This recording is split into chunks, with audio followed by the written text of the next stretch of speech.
Ladies and gentlemen, Harry Hill and the Family Hill.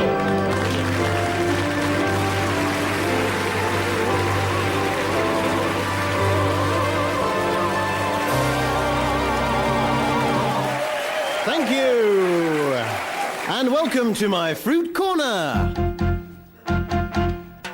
Welcome to my world. Leave your cares behind. Welcome to my world. Built with you in mind. And tonight the fruit corner is not coming from, Alan? The Hook of Holland, Harry. The Hook of Holland it is not. What a show we've got for you tonight. We really have. What a show with the help of my brother Alan. Hello. My 3-year-old adopted son Alan.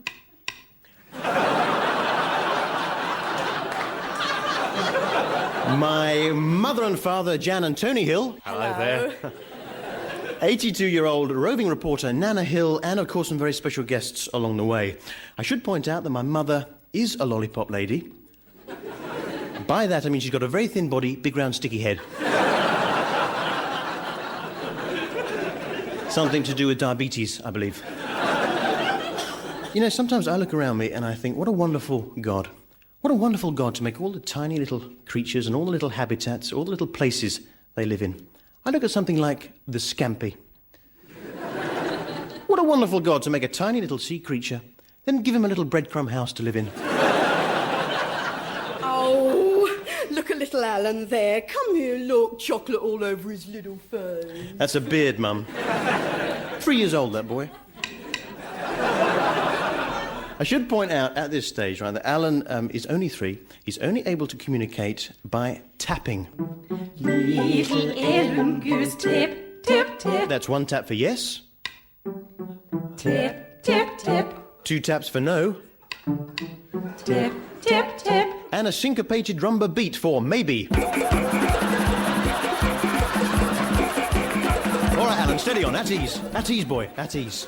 Oh. Round of applause there for the Cliff Ranger Singers and Radio Show Band.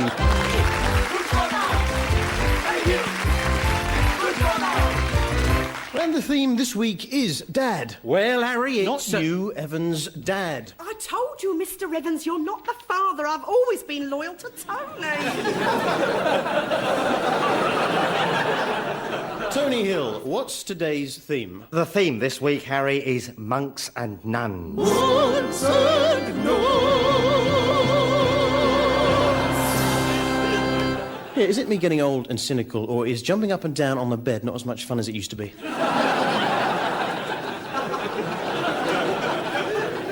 Alan, what have you been researching into this week? I'm sure a lot of people are like me and suffer from vermin. Vermin, of course. For most people, Harry, the most common vermin is, of course, the district nurse.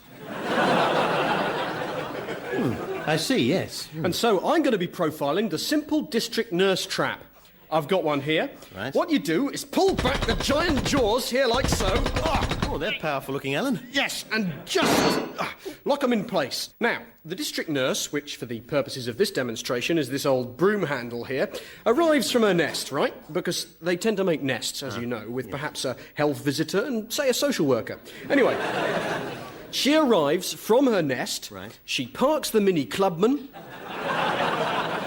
Just hang on a minute there, Alan. What would you use as bait there, Alan? Well, say a wound that needed dressing, or perhaps, you know, an elderly person that needed a bath. Right. Right, the nurse, she parks the car, walks up the garden path, sees the bait, and... Oh. Nasty. There we are, I'll just reset it. Well, that's a very interesting district nurse trap there. Hang on. Did I say district nurse? Oh, I'm sorry, I meant mouse. I'm sorry. Mouse. It's the mouse trap. Yeah, well, I did wonder. Yes. Before we do anything more, quick personal message. I've got to make an apology to my sister Caroline, who I upset rather in the week. She wanted me to look after her baby for a couple of weeks while she went on holiday.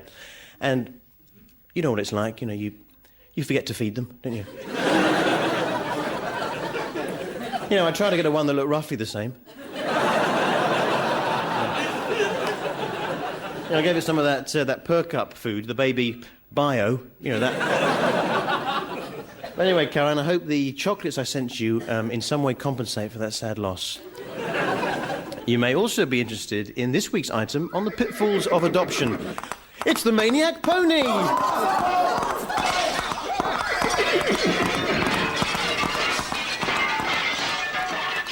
The Maniac Pony there.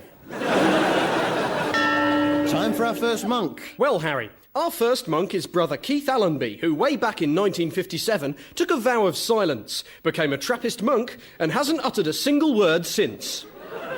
Great, well, Keith, welcome. Thanks, Harry. Oh, damn! Oh, no, shame for Keith, who... See, he was, but now he's not.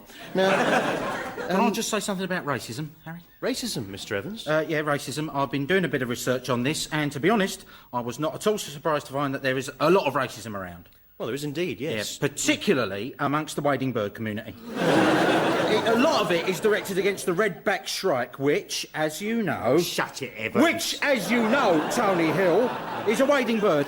They come over here, they eat our worms... Oh, he's off again. Steal our nesting material, they've got scaly legs... Oh, leave it, Evans. Brightly coloured droppings that stain fabric, scaly legs, steal our nesting material, they march around like they own the place... They lay their eggs Yes, in lay their eggs in yeah. freeze, they steal our women! Oh, steady on, Evans. What's wrong with a nice British bird, eh? A nice British bird like the seagull! The great British seagull, with its white and grey feathers!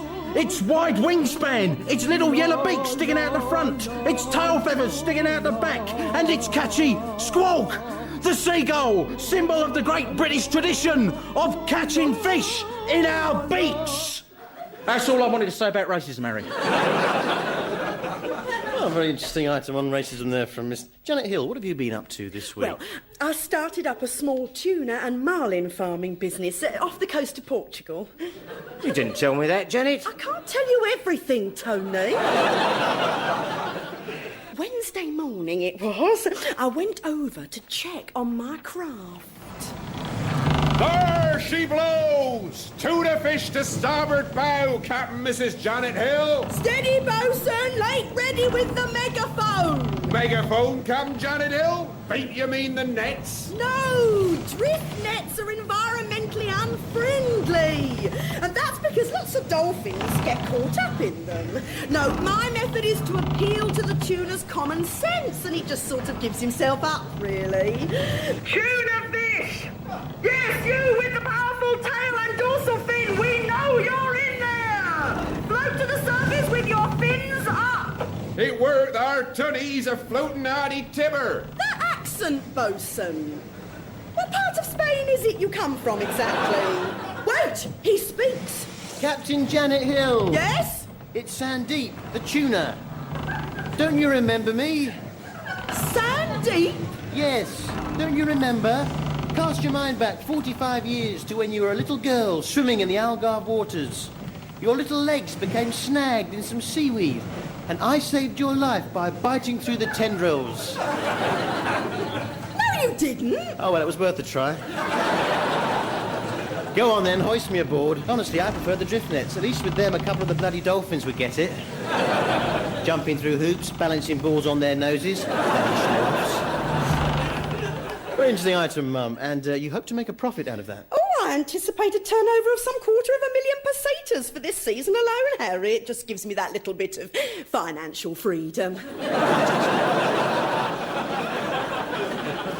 Which brings us to the section in the show that we call our Probably Not spot. Probably not. And this week our entry comes from Stow-on-the-Wold. Could the Queen have a secret Siamese twin? Writes Jason White of Stow-on-the-Wold. You'll notice that you never see the Queen without a handbag, and I just wondered whether this might conceal a tiny Siamese twin. Well, well, the answer to that, Jason White of Stow-on-the-Wold, must surely be... Probably not. But just to be sure, let's ask our medical expert. Yes, he's the microscopic doctor. It's Dr. Graham Huller. I'm up here, Harry, inside the human nose. Ah! Well, I think we better leave Graham Huller. The microscopic doctor who is in a nose. Is that possible, Alan? Yes, Harry, it is. We'll be coming back. We'll be coming back to him a bit later on. Well, look, if the Queen does have a secret Siamese twin, and you're listening, Queen 2, do give us a call. Well, who's just wheeled herself back into the studio? None other than 82-year-old Nana Hill. Nana's here.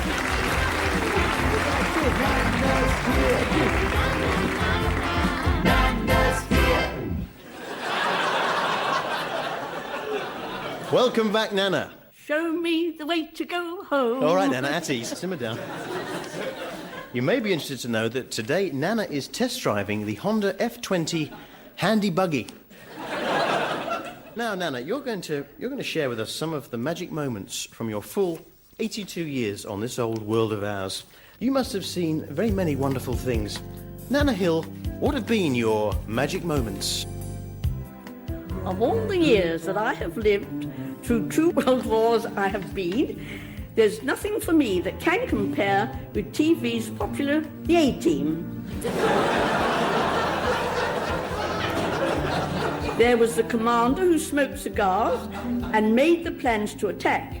He was joined by another man and Mr. T, who was black.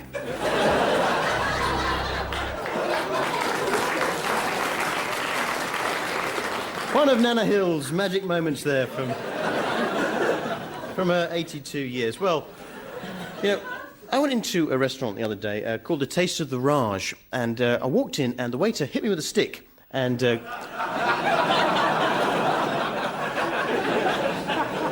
got me to build a complicated railway system.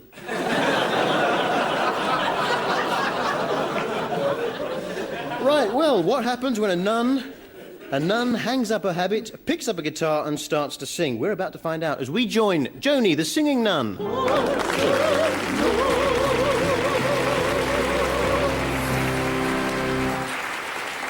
Oh, thank you, Harry. Thank you, Harry. Well, today I'd like to do a modern song and dedicate it to the Lord.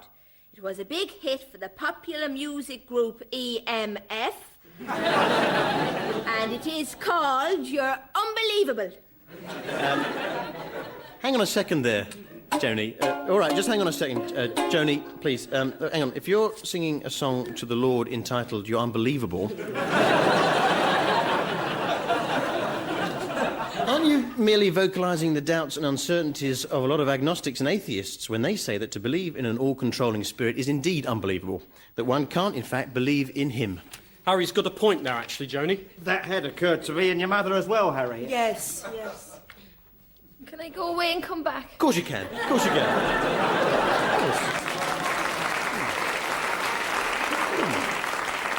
Joni the singing nun there, she'll be coming back a little bit later on. Now, many of you who know me will know about my own struggle to adopt little Alan here. Now, the doctor actually told me that I'm unable to have children. Yes. Is one of the sympathy sounds that we use, isn't it? He, very different sound. Doctor told me, unable to have children. Apparently I've got a very low sperm count. I said to the doctor, well, how many did you see? He said 5. And 4 of those were his. He'd put those in to make me feel better. One of the advantages of going private. Now, so what we did was we recorded a trip to the adoption centre. Hello, sir. How can I help you? Well, I'd like to adopt a son, please. Certainly, sir. And the name? Oh, I hadn't really started to think of names. Well, it's much easier than I thought. No, your name. Oh, right. Of course. Mr. Hill, Mr. Hill. Mr. Hill, well, I can assure you it's much harder than that to adopt a child. Let me just get your file. Here we are. That's acting. You do realise, of course, that we're very strict here, that adoption is very hard, don't you? Oh, yes, very hard indeed, The yes. slightest blot on your record can upset your chances of adoption. Such as? Well, such as this previous conviction, Mr. Hill. Well, I'm sure that's not really relevant, is it? I mean, it was a long, A long time... conviction for kidnapping children and using them as chimney sweeps. Well, I pay them £1.20 an hour, what do you expect? Besides, you get a better finish on a chimney with a child, don't you?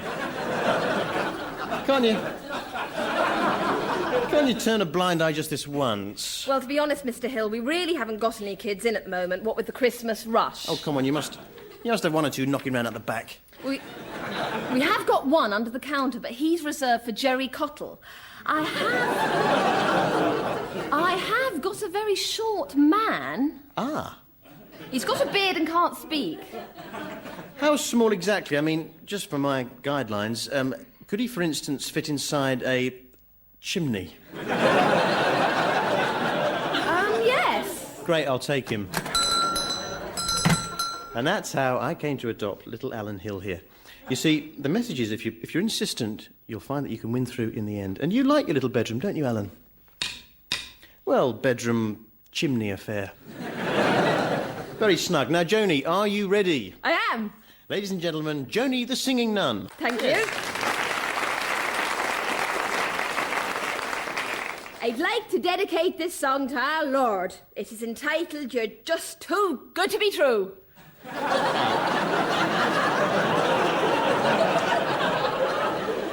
Jenny, can I just have a word quickly? Can I go away and come back? Of course you can. Yes.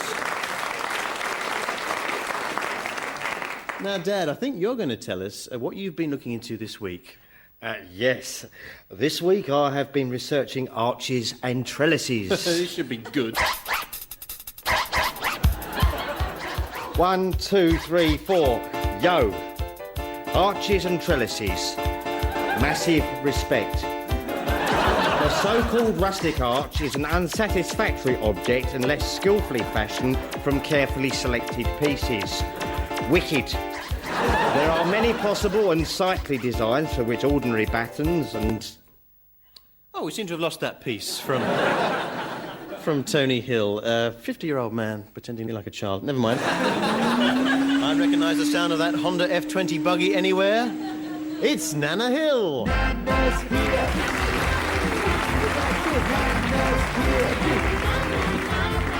Nana's here. Put that boy down. You've sucked off half his beard, you old weirdo. Sorry, Mum. Sorry. Tell me, Nana, what have you been up to, then? I have discovered the elixir of life, the great secret by which one is able to preserve one's youth. Oh, yes? Look into my eyes, young Harry, and tell me, is this the face of an 80-year-old grandmother who's 5? Yes. Is this the face of a lady who has lived through 2 world wars? Yes. 8 years of Thatcher Britain? Yes. And the sugar shortage? Yes. No, because I've discovered the secret of eternal youth. And are you going to tell us this secret, Nana, or are you going to taunt us forever? Look, young Harry, I look young because I'm wearing one of those tight-fitting latex masks from the Mission Impossible episode. You know the one that makes you look younger. Fabulous, isn't it? Well, you certainly do look uncannily like the young black gentleman from the Mission Impossible series. I think I've got it, Mr. Hill. All right, Joni. All right, what's it to be? It must be magic. No? How about the Fool on the Hill? No? Imagine there's no heaven. No! Oh, bugger the lot of you. Oh, shame there for Joni the singing nun.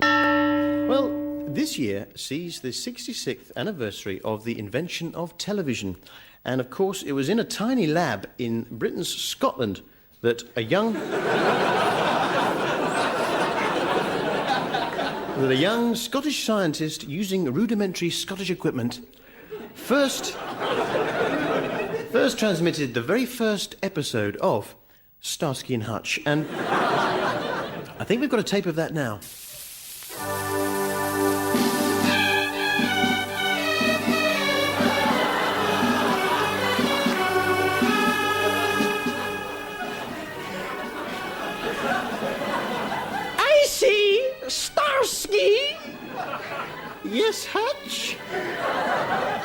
Do you know, I think that we would make an awfully good team to solve crimes. You know, I think you're right, Hutch. Let's go and see Mr. Huggy Bear for a tip. Yes, I think we should go pay a visit to Mr. Bear.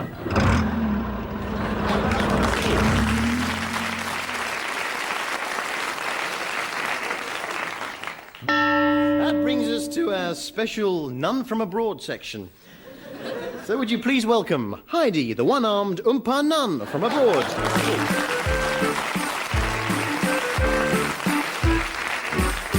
Welcome, Heidi. Guten Tag.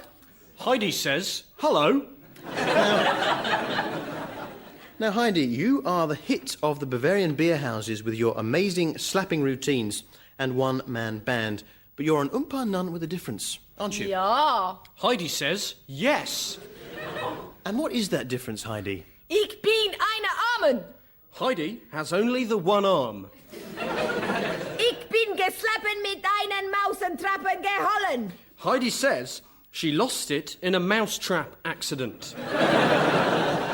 Heidi, I hope you'll accept our commiserations for Ich that. bin eine Stecken, Sie wollen besprochen. Oh, don't worry about that old thing. I never used it anyway. It has been a godsend and put me on the Oompa map once and for all, says Heidi. Despite this disability, Heidi, you still perform the traditional Oompa slapping routines. Yeah, now there is apparently a problem with this today, Harry. Problem? Yeah, unfortunately the brass cleaner that Heidi used to clean her big bass drum... That is a big bass drum, isn't it? Ja. well...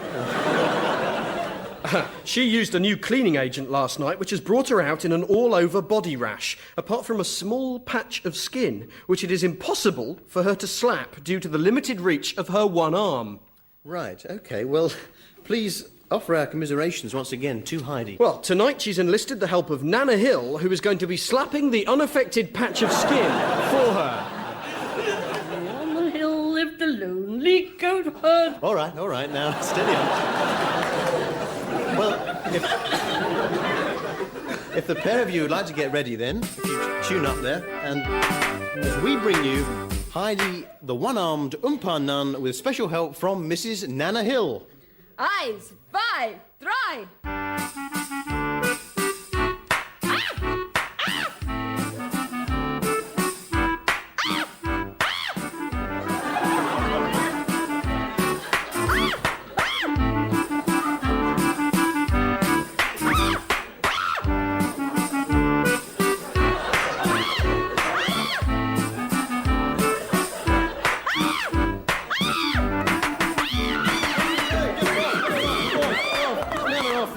She's gone, there's Nana, for pity's sake.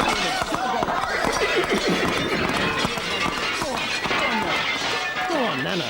Nana, back in your buggy. I like nuns. In your buggy!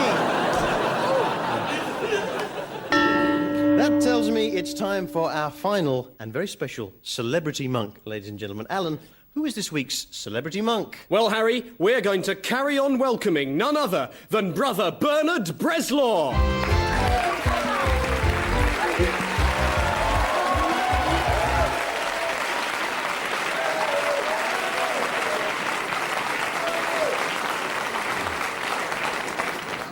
Bernard, welcome. Hello, Harry. Big fan, by the way. Please, Bernard, please. Thanks for coming along. Nana, get your lips off Bernard Bresslaw. Sorry about that, Bernard. She's got quite a powerful suck, Harry. So,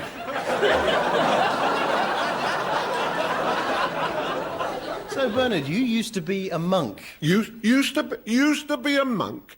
I'll have you know, I was one of the top monks in the country. All right, Bernard, steady on, steady on. Used to be a monk. Very tall, isn't he? Tell me, what made you join the monks in the first place? Well, Harry, one day I was working in the lab. Lab, Bernard? Yes. I was investigating into hemolytic uremia syndrome during treatment with ketorolactometramol. see. Carry on. Oh, carry on. Sorry. Yeah, you see. And an angel appeared and told me to join the monks. I see. Now, Bernard, you're obviously very well known for your work in blind clinical and laboratory studies of hypoglycemia with human and porcine insulin in diabetic patients reporting hypoglycemia unawareness after transferring to human insulin. Yes. But you also made some carry-on films, didn't you? Well, I made one or two, I think. Yes, now you come to mention it, yes. But I understand you never made the carry-on film you really wanted to make, did you? You're referring to Carry On Monk. Yes.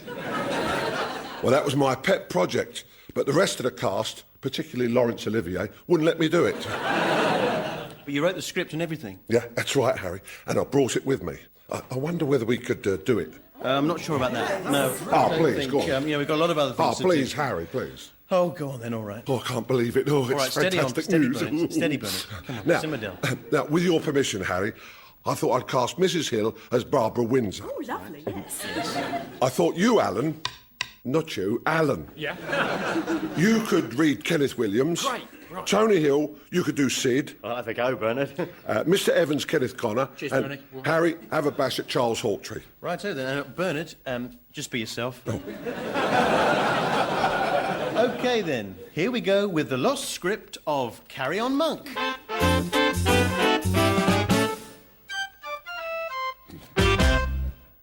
Sid.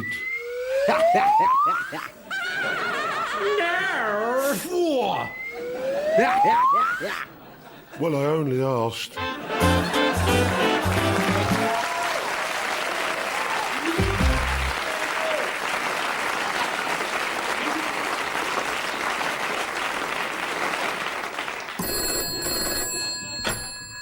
Hello? Hello, it's Alice, the Queen's Siamese twin. Oh, she spotted me. I can't talk now. Phone you back.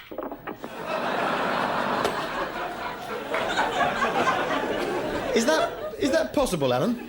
Yes, Harry, it is. Good night.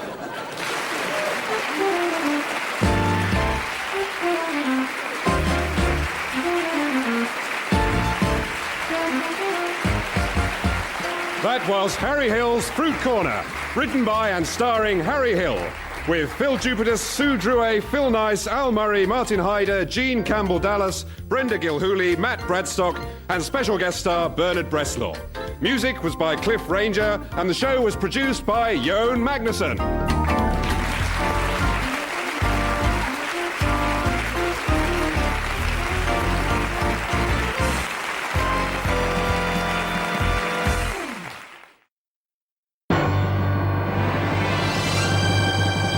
Ladies and gentlemen, Harry Hill and the Family Hill.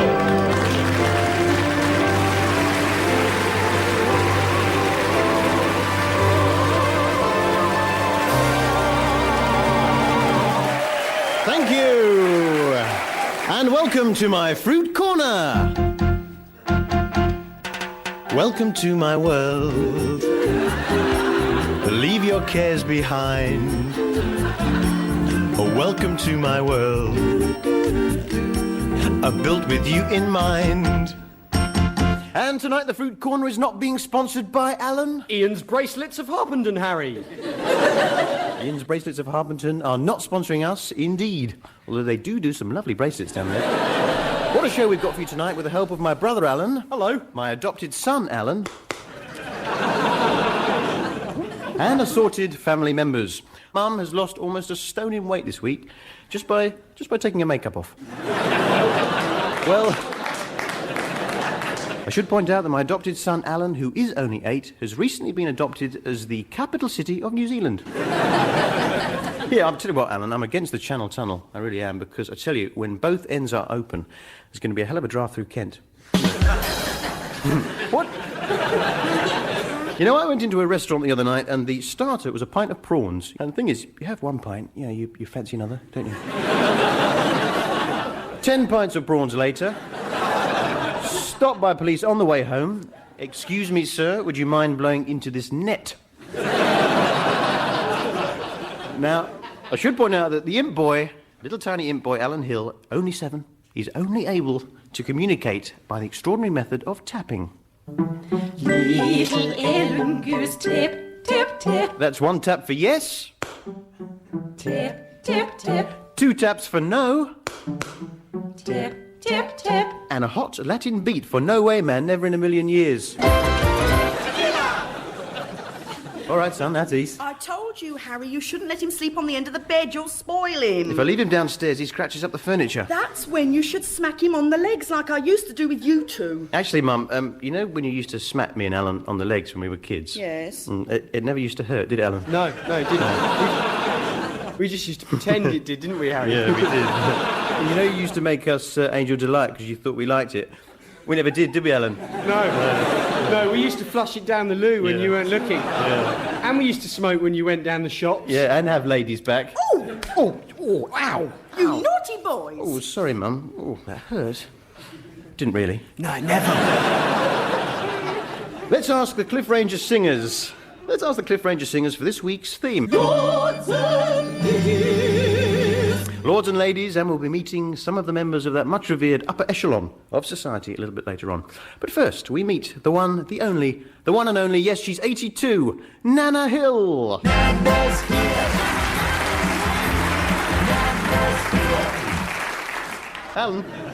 Alan, do you want to give Nana a big kiss? All right, Nana, put him down. At ease, woman. Leave him, Nana, I'll have to ease. slap you. It doesn't hurt, Mum. She does seem to have a powerful kissing ability, Alan. How is that? Well, with the aid of a special suction booster on her back, Nana has a special power-assisted kiss that is able to suck the firewater from a Comanche's stomach. Is that possible, Alan? Yes, Harry, it is. Well, come in, Nana. Now, as you know, each week Nana Hill test drives a different vehicle. And which is it this week, Nan? I am test driving one of Terry Nation's Daleks. I see, yes. I see, yes, the powerful Gold King Dalek. Oops, don't swing round quite so quickly. How does she handle, Nan? A very smooth ride, Harry, although visibility is severely limited. Right, Nana, take your top off. No, I mean the top off the Dalek, love. All right, sure. Because it's time for you to tell us of your memories of a bygone age. 82 years upon the earth. Nana Hill, what have been your magic moments? My 82 years have just flown by. Moments I must share. But sometimes I wonder, was it really me? Inside Rainbow's Bungle the Bear? Humphrey the Hippo had an active mind. Zippy was quite a young Turk. But I'm afraid I had Geoffrey arrested for sexual harassment at work.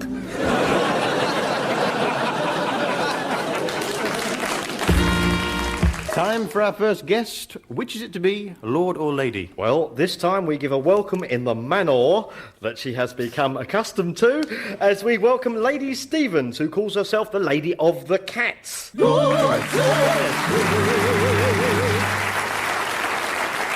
She's from Epsom, you see. She's from Epsom. Hello, Lady Stevens. Meow. Now, you call yourself Cat Lady or Lady of the Cats. That's right, I believe, and I can prove that I'm a cat. I see. I understand you've gone to the extent of having your name changed. That's right, to cat. Cat Stevens. Yes. I see. Now, tell me, Cat Stevens, what makes you think you are a cat? Well, I've got fleas. Can't argue with you there.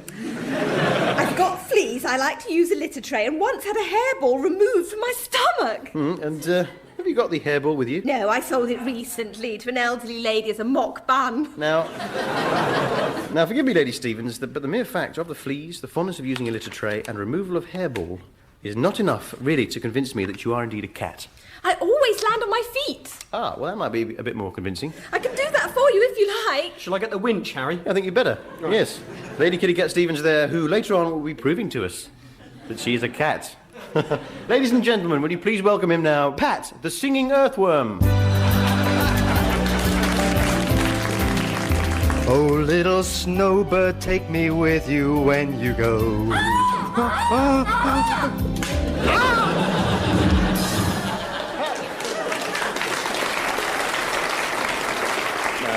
Shame. Pat the singing earthworm there, bless him. Now, I tell you, I feel very embarrassed buying condoms from the chemist. I do. Basically because I've got no need for them. Fruit corner! Harry Hill! Fruit corner!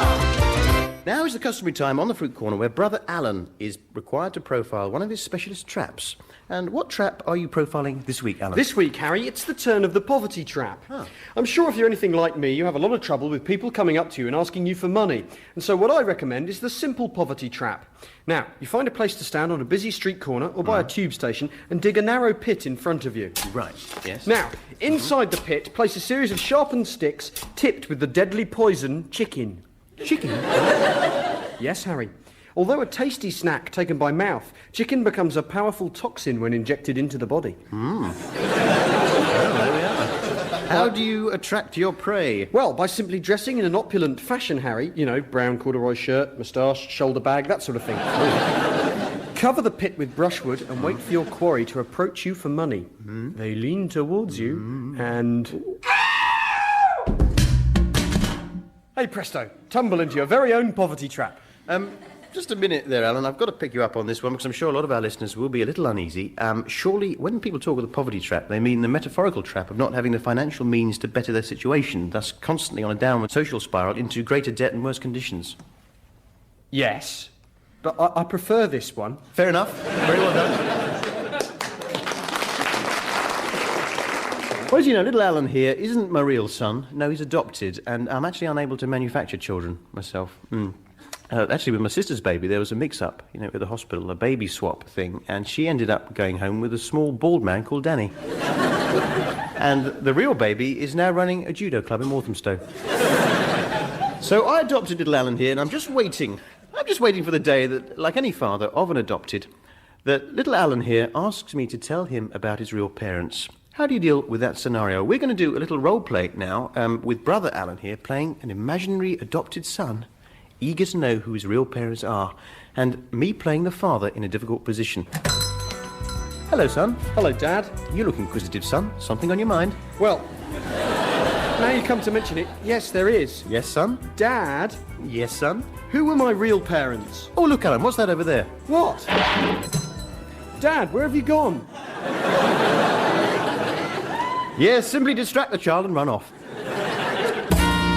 She's up there, she's deadly, she's ready, as Lady Kitty Cat Stevens answers the question, does she always land on her feet? I always do. Here goes. Wah! She seems to have landed on her back, Harry. Oh. Shame there for Lady Stevens, who clearly isn't, nor never was, a cat. I fall asleep under cars. I don't care. Isn't it annoying, though? Isn't it annoying? As soon as you get on the phone, the bar starts running. Isn't that annoying? Let's give him one more try. Ladies and gentlemen, he's back, he's bruised. It's Pat, the singing earthworm.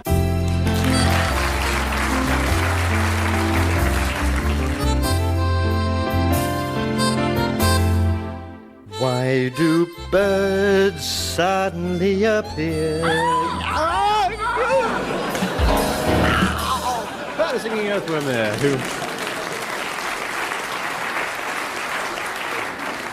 Now, thank you. Here's a little tip for you. When you're babysitting for your sister and the baby won't take the bottle, right, it's crying away, what you do is, I bought a pair of those false breasts, right? Put the false breasts on, you bring the baby up, right, sees the false breasts, sees the joke, starts laughing. Well, we ask the question now, does or does not Her Majesty the Queen work very hard? Difficult question, this one, Alan. Up until recently, yes. Until this document came to light, Harry. And what's that? We at the Fruit Corner, not sponsored by Ian's Bracelets of Harpenden... Lovely bracelets, though. ...have come into possession of the Queen's Royal Timetable. The Timetable Royale? Yes. Our researchers found it pasted into the back of the Queen's diary. You know, she has the special Let's Queen diary, and it shows Monday morning... Oh, yeah. Monday morning, double physics. Nasty. Yeah, but much of the... Yeah, I know, but much of the rest of the Queen's Week is taken up with PSs or private study periods. Now, in theory, these are a chance for the Queen to study on a topic on her own, but as we know, in practice, these are too often an excuse just to mess about and talk. Yeah. you know, with a morning break of half an hour, a lunch break of 2 hours, and the whole afternoon off for games, I think we can safely say that no, the Queen does not work very hard. Mind you, double physics on a Monday morning, eh? Nasty. Now, it was 60 years ago today that the first anniversary of the invention of television took place in the tiny British colony of Scotland. And it was in that first week of programmes that John Logie Baird broadcast the very first episode of The Sweeney. And we've got a tape of that coming up now.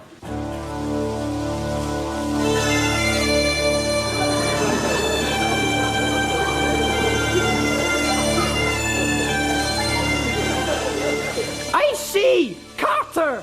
Yes, Jack Regan? I think we'd better get the motor. Aye, the motor. We'll be requiring the shooters. Aye, Jack Regan. The shooters, Mr. Carter. You know, Jack, I could be so good for you. I know, Carter, you're unstoppable. Love you like you want me to. There's nothing I won't go through. You'd be so good for me.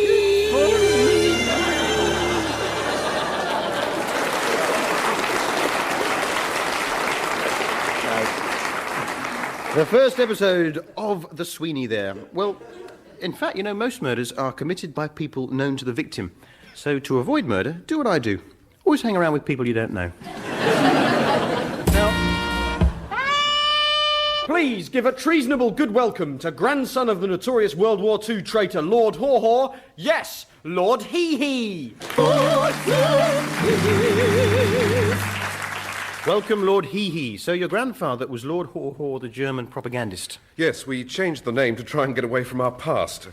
May I just say right away that I'm deeply ashamed of what my grandfather did, and may I take the opportunity now to apologise on behalf of the Haw-Haw family to the British people.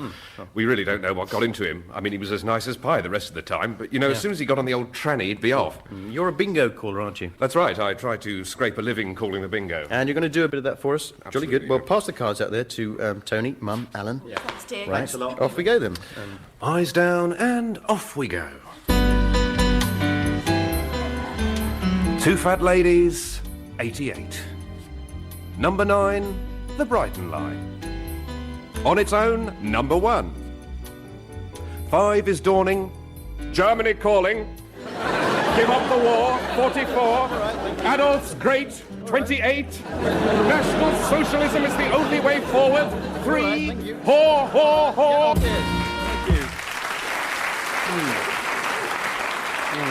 Thank you. Lord Hee-Hee there. Now it's time for Tony Hill's travel guide. Tony, what are you going to... I'm profiling the country of New Zealand. New Zealand is situated down under on the other side of the world, which is why everything is upside down there.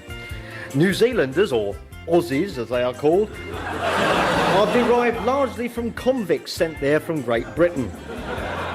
From the capital, Allen Hill, to the fantastic landmark, Perrier's Rock, you'll find that you won't give a Foster's can of lager for anything less than New Zealand. Tony, just how many of those knowledge tablets have you been taking? Oh, I'm hungry for knowledge, Harry. The problem with those cheap knowledge tablets, Harry, is that they've been cut with stupidity to make up the weight.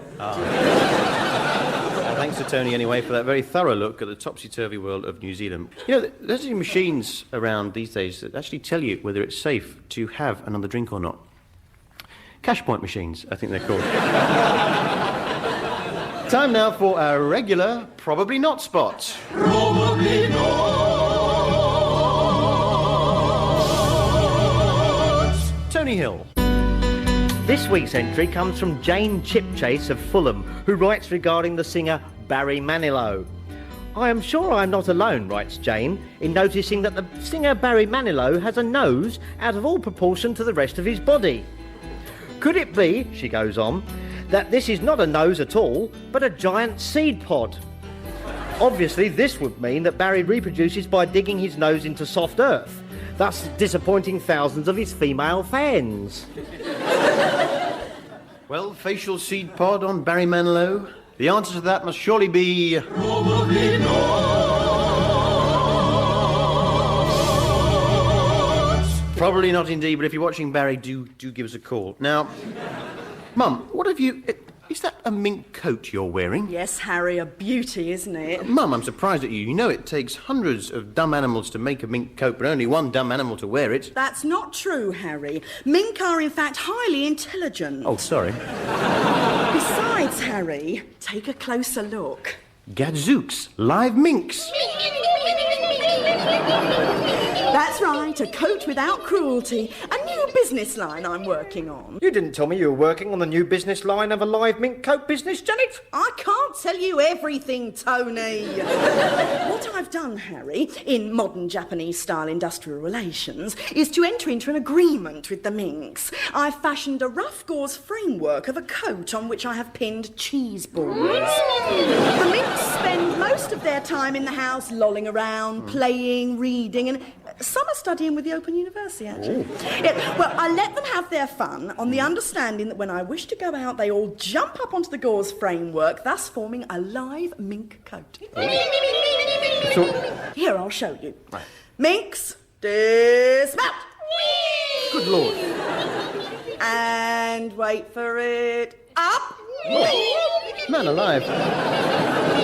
Man alive, what if, whilst you wear the mink coat, they move? Well, then obviously I have to kill them with a karate chop. Are there any drawbacks you can see with this new live mink coat system formula? There is one. Here, try this other live mink coat on. It's warm, isn't it? Warm-blooded, Harry. Now, just walk towards me in the coat. I see. I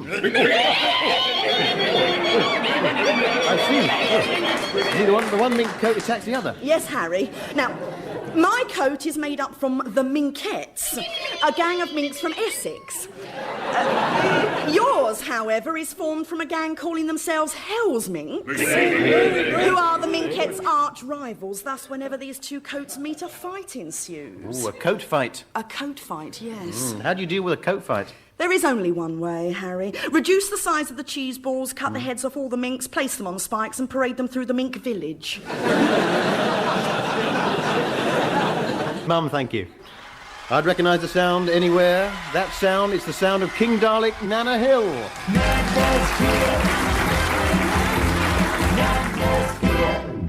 I like the new monkey skin muffler. Yes, I bought it off your mother. And the hairball bun off Lady Stevens. Very nice.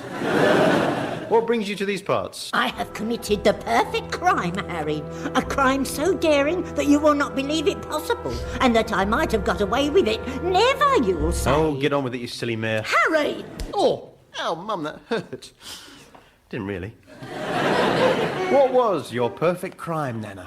I committed murder, Harry. Murder, do you hear me? Murder! There's going to be another murder in a minute.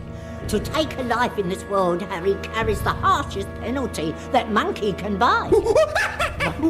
Yet, I, Nana Hill, callously and with malice aforethought, killed or exterminated, as we Daleks say, 2 bees that were sitting on my windowsill. And to top it all, I got away scot-free.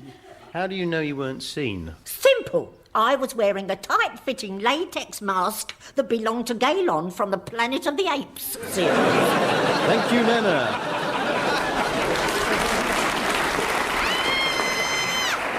Oh, you seem to have run over Lady Stevens there, who, like some cats, likes to sleep under cars. But unfortunately doesn't share the cat's speed and agility for moving away from cars as they move off. Time for another Lord or Lady. We welcome Lord and Lady Muck. Lord and Lady Muck. Lord and Lady Muck, welcome. Hello. Hello there. Now, Muck. That's a very unfortunate surname. Any idea how the family may have come to have that? Haven't the foggiest. Oh, sorry. Oh, beg pardon. Oh, Lord and Lady. Oh, please, somebody. Oh, somebody open a window for Christ's sake. Now. Oh, hello? Hello, it's the Queen here.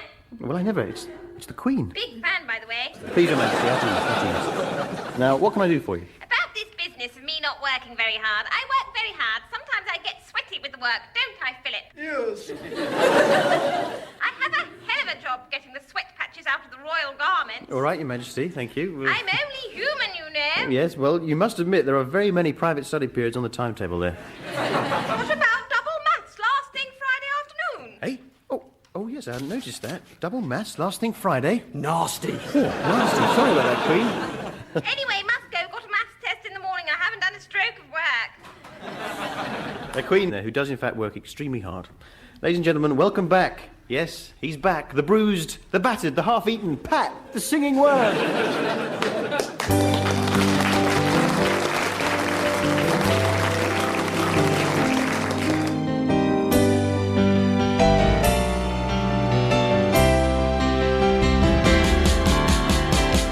Love lifts us up where we belong, where the eagle cries. Yes.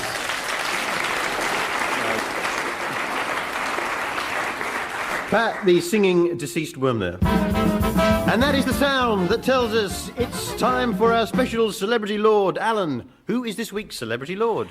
Harry, we give a time and relative dimension in space welcome to the Lord of Time himself, John Pertwee.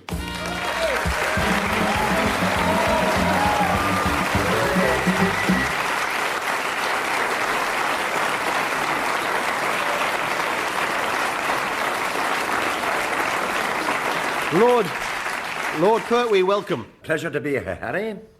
I'm a big fan. That's all right, John. At ease, at ease. Exterminate! Exterminate! It's my arch enemy, Davros. It's not actually Davros, John. It's half grandmother, half Dalek, Nana Hill. Davros was never as frightening as Nana, John. Nana Hill, get your lips off John Pertwee. Sorry, John. Sorry. That's quite all right, Harry. Do you know I haven't come across such a powerful kiss since I had a smack her from a sea devil? Exterminate! Exterminate! Nana, Mum, would you please get Nana off? Please. Look, perhaps if I was to sing Nana a Venusian lullaby, that might help to calm her down a bit. Well, if you think it might help, John. Yes. Let me try. Yes. Lokida pa van menenkletch. Haroon, Haroon, Haroon. Suplida afa dolibach. Haroon, Haroon, Haroon.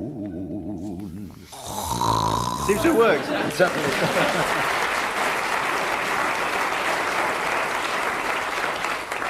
It certainly worked on my old enemy Agador. Now, if you don't mind, we've got a few questions for you. You know how the TARDIS appears to be bigger on the inside than it is on the outside? Yes. What's the community charge like on that, then?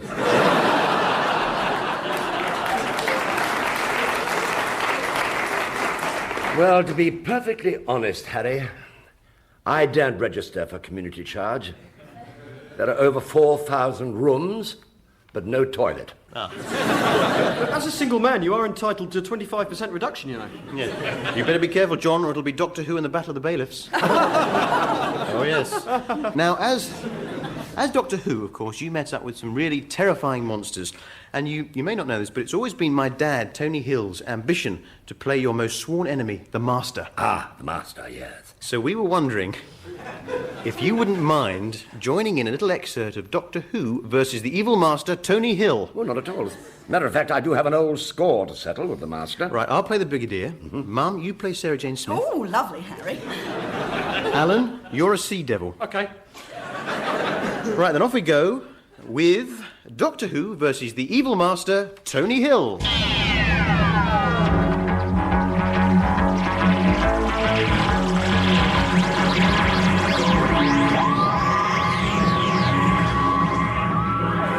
Doctor, where are we? Oh, danged if I know.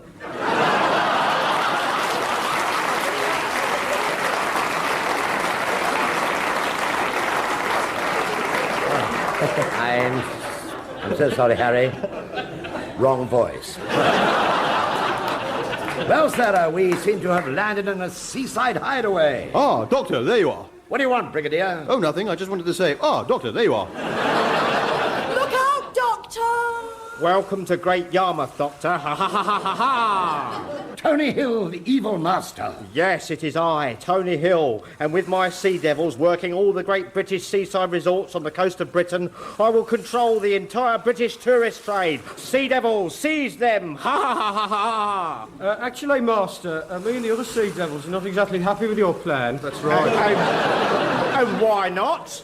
Well, have you seen the state of the British coastline recently? It's disgusting. We're not swimming in that. Ah, Doctor, there you are. Quiet, Brigadier. I must beat my arch enemy, the Doctor. How about a game of cards, Doctor? Oh, I'm up for that if you are. Might save a lot of time, Doctor. Go on then. Pennies in the middle, I'll deal.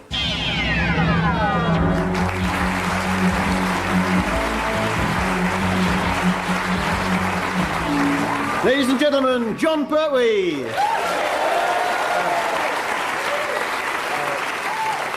Harry, Harry, a bit embarrassing, this is.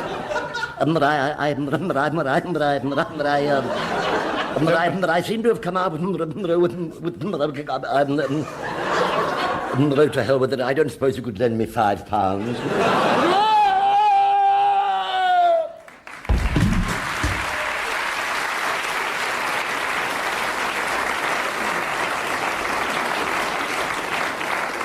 John? That trap, Alan? Yes? Had you loaded the spikes? And it's goodbye from the fruit corner!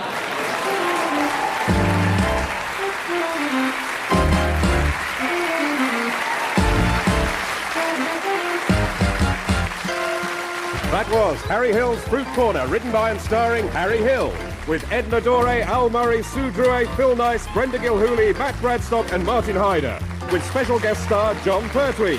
Music was by Cliff Ranger and the producer was Yo Magnuson.